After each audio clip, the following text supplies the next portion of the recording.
The future is masculine, of course. Well, so we're working on it. All of the history has always been masculine. Yeah.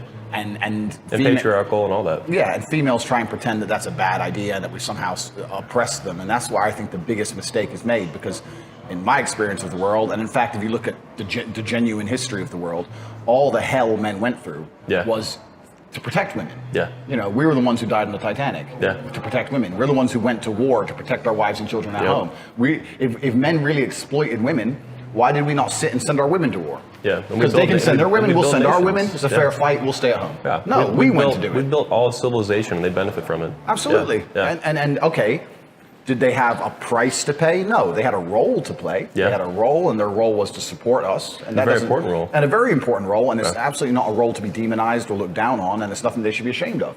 But all of history was built by men, always has been.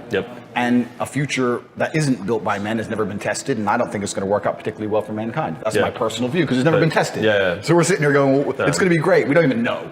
You know, and I'm 100% same page, man. And what we've seen so far with a female, you know, with the female imperative on society, is it getting better? I don't think society is getting any better. It gets worse. It gets worse because there's a whole bunch of reasons. I could talk about this forever, but just even the most basic things about the fact that how a lot of women aren't instinctively territorial and these kind of things. You look at the feminist-run countries. They also can't lead men. Men don't follow women, like, period. Well, exactly. And they're thinking, well, if we feminize the men, they'll listen to us.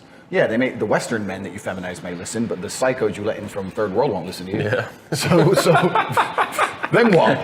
Because this is what's happening in Sweden. They have a feminist-run government. The Swedish men have become cucked, but they've let in so many psychos that rape's gone up 4,000% in 2 years. I think even in the West, though, Western men, they eventually just rebel or they just kill themselves. Suicide's super high, depression, all that kind of bullshit.